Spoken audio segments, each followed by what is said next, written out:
او حکومت طالبانو په اول کې کوچی بیا څوک سي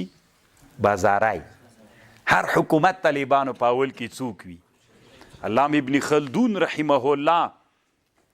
15 فصل کې لیکي وای حکومت اول کې څوک وي کوچی وي حکومت څنګه کوچی وي حکومت ځکه اول کې کوچی وي ځکه د تړون ملګري چې رايوجی سي ول هغه څوک ول کوچان ول نو چې هغه کوچان ول طالبانو نو هغه تړون اوس پاچاهي ته راورسېدل کله د تیارې په څرخ پورې رازانګي او کله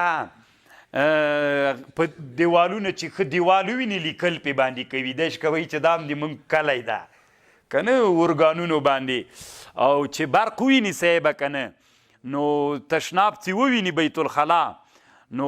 اوس دی وایي چې زه دلته و څنګه کښېنم عجیب تشناب باندې پته نه ورته لګېږي چې دا اوس زه څنګه کښېنم لکه دی کوچی د حکومت هم کوچی ده پته نه ورته لګېږي او دی د کلي فکر کوي دا ځان سره لوټې له کته راخیستي چې پاس دا لوکس تشناب ته راځي دا لوټې پکې استعمالوي کوچی ده که نه حکومت خو تر اوسه پورې او چوک موک نه پیژني چې دا اوس چوک سو دا غیر چوک سو که په دې لاس روان وو که په دې لاس روان وو که په چوک کې داسې راتاو سو که داسې تاو سو نه اشاره پیژني نه شنه اشاره پیژني نه سره اشاره پیژني حکومت څوک وي کوچی وي بیا طالبانو کرا چې لږ وخت تیر کړي له کوچانیتوب نه بیا ورته وایي ګوره سره اشاره دا منه بیا دې سره بلد سي بیا تشناب سره بلد سي بیا نورو شیانو سره بلد سي بیا چوکۍ د عربو وله چوکۍ دا د دې دپاره نه دي چې ته ځان کې بوزې او راولې تیارې په څرخ سړی نه کیني نو بیا کرا له کوچاني ژوند نه راوځي کرا د حضاري ژوند ته راوځي دا تاسې فکر وکئ اول چې دا یونیفورم چې و که نه هغه اول چې فتح راغلی وه چې چاته دې ویلي یونیفورم واغونده خصوصا د بعضې ولایتونو ولاته ولا چې مړ کړی خو یې وایي دومره بد تیر راځي که نه بیا کرا اوس هم که فکري کرا شیخانو مولایانو وزیران هم پې باندې عادت سول له بد وینه خبر چاته راغله حضارې ته راغله زه یو ولایت ته تللی وم طالبانو دغه ولایت طالبان دلته شته نو هلته د شپې جلسه وله د شپې میلمانه سولو دغه ولایت ډېر علماو مرکز سره نږدې یو جي کې میلمانه وو یو شیخ صاحب د یونیفورم خبره یاده کړه مولایانو سم کوپر ورته ویلې یونیفورم ته که نه د نظامي لباس سره سم داسې سره ورانه ورته به وایي که نه چې کوپر ده نو اوس مولي د طالبانو ورځ تر بلې نه کوچی حکومت که نه او نظام کې طالبانو یونیفورم یو اصل ده ځکه چې بیا څه معلومات کیږي چې څوک حکومتي سړی د څوک نه ده بل طالبانو لباس یو څوک لري تاثیر لري ګوري ډېر تاثیر لري نو کرا حکومت له کوچانیتوب نه راوځي چیرته ځي حدارۍ ته ځي نو اول حکومت څوک وي کوچی وي حکومت کله چې طالبانو اسلامي فتوحات اول کې راغللې نو ایران یې فتح که چې ایران یې فتح که نو هلته د کسرا په امپراتورۍ کې پاستې ایښي ول دا نرۍ ډوډۍ نه دي موږ پاستې ورته وي تا څه ورته وایي دا نرۍ ډوډۍ چې په تناره باندې پخېږي که دا نرۍ دای دوی ویلې اوهو دا څه ګرد کاغذونه دي که نه کوچی و نو دوی داسې کوچانۍ ډوډۍ خو م لیدلي که نه کوچان ډوډۍ داسې تیږه ګرمه کي په تیږه باندې اوړه ور واچي داسې تیت کي داسې کوچان مو لیدلي او یا تبۍ مونږ ورته وایي تبخی په هغه باندې کي که نه په تیره اوړه پې باندې واچي ډبله غوندې بس دا یې پاستې بیخي دوی پیژندل نه کوچان و که نه حکومت هم کوچی و او یا هغې لیدلي وه کاپور یې لیدلي ول ابن خلدون وایي چې د کسرا امپراتورۍ ته اسلامي فتوحات اول راغلي و څوک یې لیدلي ول نو ویلې دغه د مالګه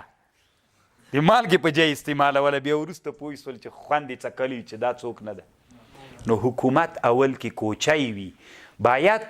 خلک زړه په تنګ نه کي ګوره طالبانو د بازار په خلکو ته چې کوچان راسي د بازار خلکو زړه ډېرو سره په تنګ وي دا څه کمعقل مخلوق ده نو باید د بازار خلک زړه په تنګ نه کي ځکه د الله عادت ته کرا کوچانی ښه ژوند دي که بازاری یعنې د هوښیارۍ له لحاظه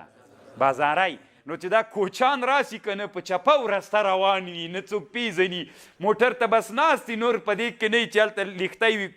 قطه موټر کې ورغورځوي خلکو ته اوبه وروشیندي دا خبره هلته نشته ده کوچی ده دی خو بیا خلکو باندې بد لګېږي چې دا څه کمعقل خلک راغلي دي بیخي په خبره نه ورسره پوهېږو خلک د زر زړه نه په تنګوي کرا کرا به دا له کوچانیتوب نه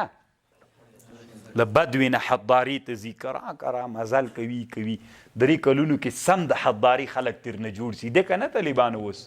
داسې وي کرا کرا مزل کوي لغه ماحول سره الله عز وجل بدل کړي طالبانو نو دا بله خبره سوله چې حکومت په اول کې کوچی وي بیا له کوچیتوب نه بازاریتوب ته لاړ سي نو الله دې موږ او دې تاسې حکومت له کوچانیتوب نه راوباسي که نه کله کوله کوچانیتوب فکرونه راسره وي غم دلته دا ده که نه کله بعضې خلک بعضې شیان وي طالبانو هغه باید حل سوي وای نه حل کېږي علت ټول کوچانیتوب وي کوچانیتوب فکر کې هغه طالبانو څوک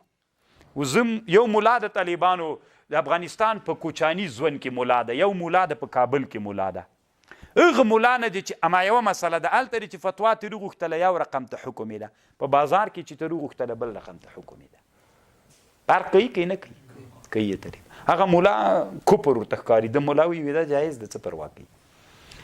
خبر پوه خصوصا چې مسله د چا مسله وي د حداري د ژوند مسله وي ته باید د کوم عالم نه پوښتنه وکړې وایم به نه طالبانو که نه مسلې تاسو ته معلومات کیږي یو مسله ده د حداري د ژوند مسله د بدوي نه پوښتنه وکړه هغه ته کوپر ښکاري نه ما نه پوښتنه وکړه زه د حداري سړی یم زه په دې راز ښه پوهېږم که د بدوي ولا زه ښه پوهېږم نو ما نه د چا پوښتنه وکړه د حداري د ژوند پوښتنه ما نه وکړه کوچي نه یې مه کوه د کوچاني ژوند د حداري ژوند ولې ځکه هغه دغه ژوند ما تاسو ته ویلي په مځکه او اسمان فرق لري ډېر افغانستان کې طالبانو چې مشکل جوړ کړی ده مسله د حداري مسله د فتوا له بدوي ملا نه غوښتل کیږي نو بدوي ملا چې کومه فتوا ورکوي هغه ته دا د حداري د ژوند قدر نه ده معلوم هغوی ته د حداري په ژوند کې دا له اهمو شیانو د سختو ضروریاتو نه ده دته دا قدر نه معلومیږي چې نه معلومیږي طالبانو دلته مشکل هم پیدا سي نه باید په نظام کې فتوا د چا نه وغوښتل سي د حداري د ژوند چې د حداري د ژوند متعلقه مسله وه خامخا باید د چا نه پوښتنه وکړل سي د حداري د ژوند ملا نه پوښتنه وکړل سي نه د چا نه د بدوي د ژوند مولا نه چې هغه د ژوند په اړه باندې کومه فتوا ورکوي بیا دا رعیت کې یو لوی مشکل تر دې نه جوړیږي واخر الدعوانا ان الحمد لله رب العالمین نه پوښتنه وکړل سي نه د چا نه د بدوي د ژوند مولا نه چې هغه د ژوند په اړه باندې کومه فتوا ورکوي بیا دا رعیت کې یو لوی مشکل تر دې نه جوړیږي واخر الدعوانا ان الحمد لله رب العالمین